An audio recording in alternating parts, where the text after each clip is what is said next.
no matter how much you prepare, no matter how much you train, you can't get ready for what comes. Once you realize that, you just do the best you can. Just anything can happen, just out of the dark blue. You have to be alert at all times, just to survive.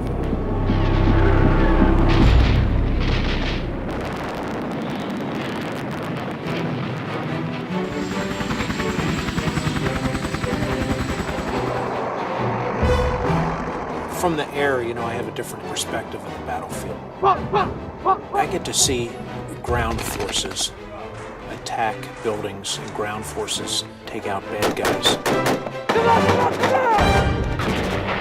You think, wow, that was heroic.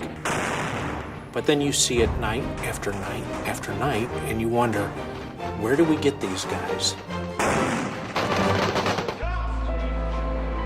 They're coming from every corner of American society, every background, every race, every ethnicity, and it's a big melting pot. The reality is, soldiers are just everyday people, but a lot of times they do extraordinary things.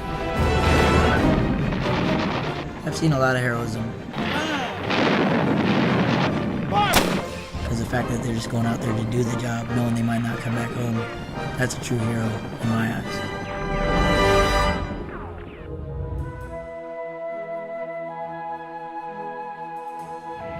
Our soldiers are there helping keep America free.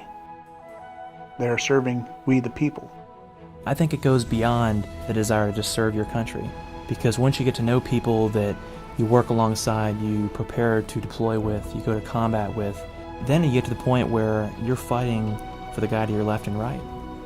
My co-pilot and I both had 1 second where we just looked at each other, and I think we both knew that we probably were not going to make it out of this one alive, but we were just going to give it the best we had that day. With my battalion, it was every day something else was happening. Somebody was getting shot, somebody was getting killed, and it was all up to their buddies to get them off the battlefield in a timely manner, and that's what they did under fire. I have people that ask me, question, why did you do that? What were you thinking? I said, well, if I was thinking, I wouldn't have done it. that's the way a soldier's life is.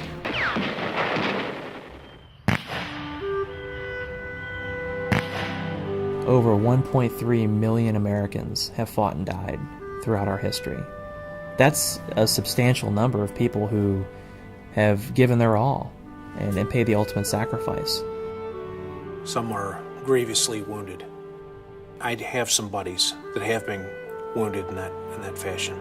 I've got one in particular that I know who is the strongest person I've ever met in my life. He is in a wheelchair. He is stronger now than he ever was, and he is a great inspiration. I think being a soldier is definitely a grave responsibility that you take on when you choose to volunteer. But I think a lot of people are passionate about what they do, and they're here for the right reasons.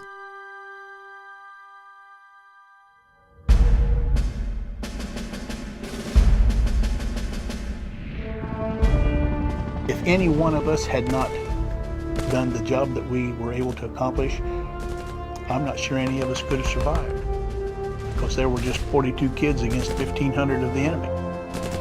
When it comes time to defend the country, all of us go out as one team. You might not be the guy on the battlefield, but you're the mechanic changing the oil in that truck, or you're the food service guy putting a meal together, or you're the hospital administration clerk checking in a patient and checking out a patient. The Army is all about teamwork, and every person out there does their job to make it possible for the guy on the battlefield to pull the trigger and to do the deed.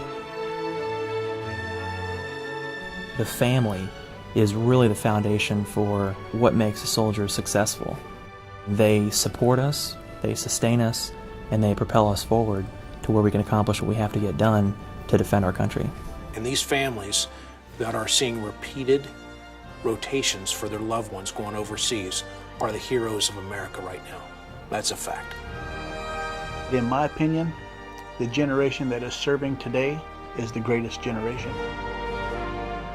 And it's not that we weren't good when I was in, or my grandpa's, or my dad wasn't good. It's just they are better than we were. I tell our children they're our angels. They're the ones that are keeping us safe.